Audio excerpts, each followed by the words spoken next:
Assalamualaikum warahmatullahi wabarakatuh. Perkenalkan, saya Dwi Indah Rohyanti. Biasanya orang-orang memanggil saya dengan sebutan Dwi. Saya berkuliah di Universitas Muhammadiyah Profesor Dr. Hamka dan sedang mengikuti program pertukaran mahasiswa Merdeka 2021 di Universitas Negeri Lampung. Saya belajar di Fakultas Keguruan dan Ilmu Pendidikan, Prodi Pendidikan Bahasa dan Sastra Indonesia. Dan saya sekarang berada di semester 7. Indeks prestasi saya semester lalu adalah 3,68. Saya di sini akan menjelaskan sedikit tentang psikolinguistik. Psikolinguistik adalah cabang ilmu yang menggabungkan bidang ilmu psikologi dan linguistik. Psikolinguistik merupakan suatu ilmu yang coba menguraikan proses psikologi yang terjadi apabila seseorang mengucapkan kalimat-kalimat dan memahami kalimat yang didengarnya, waktu berkomunikasi, dan bagaimana cara pemerolehan oleh manusia. Simanjuntak 1987.21. Dalam sejarahnya, perkembangan psikolinguistik bermula dari adanya pakar linguistik yang berminat pada psikologi dan adanya pakar psikologi yang berkecimpung dalam linguistik. Dengan adanya kerjasama antara pakar linguistik dan pakar psikologi, muncullah pakar-pakar psikolinguistik sebagai ilmu disiplin mandiri. Perkembangan psikolinguistik dibagi menjadi dua, yaitu psikologi dalam linguistik. Dalam sejarah kajian linguistik, para pakar menaruh perhatian besar pada psikologi. Di antaranya Wilhelm von Humboldt, Ferdinand de Saussure, Edward Sapir, Leonard Bloomfield, dan Otto Jespersen.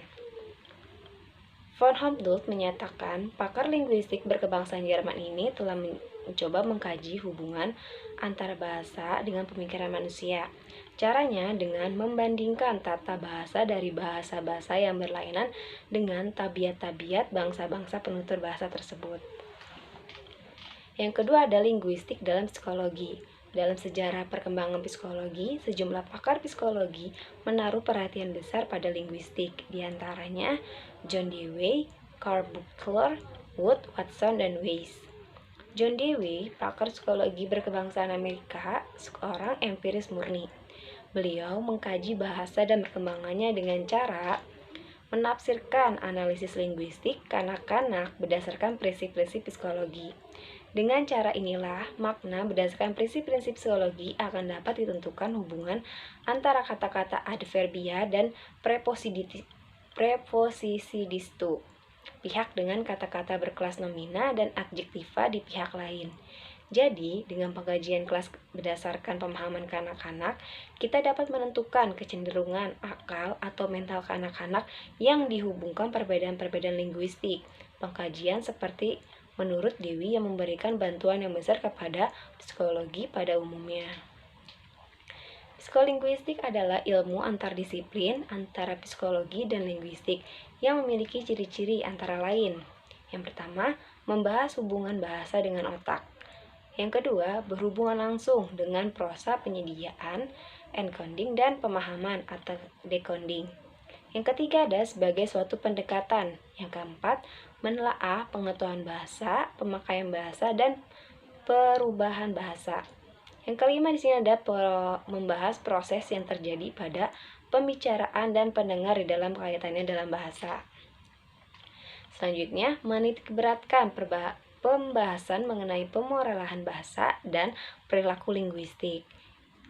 Selanjutnya, merupakan hubungan kebutuhan berekspresi dan berkomunikasi. Selanjutnya, berhubungan dengan perkembangan bahasa anak dan berkaitan dengan proses psikologi dalam membangun dan memahami kalimat. Selanjutnya ada lingkup psikolinguistik. Objek psikolinguistik adalah bahasa, gejala jiwa, dan hubungan antara keduanya.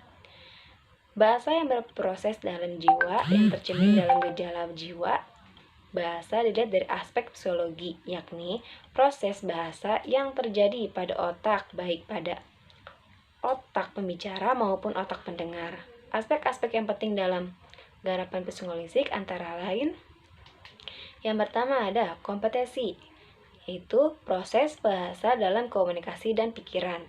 Yang kedua ada akuisisi, pemerolehan bahasa. Yang ketiga ada performansi, performansi, yaitu pola tingkat laku berbahasa. Selanjutnya ada asosiasi verbal dan persoalan makna. Yang kelima ada proses bahasa pada orang abnormal. Yang keenam, persepsi, ujaran, dan kognisi. Dan yang terakhir adalah pembelajaran bahasa. Sekian pemaparan psikolinguistik yang saya jelaskan. Mohon maaf apabila ada salah kata dan ujaran. Wabillahi taufiq wal hidayah. Waridul inayah. Assalamualaikum warahmatullahi wabarakatuh.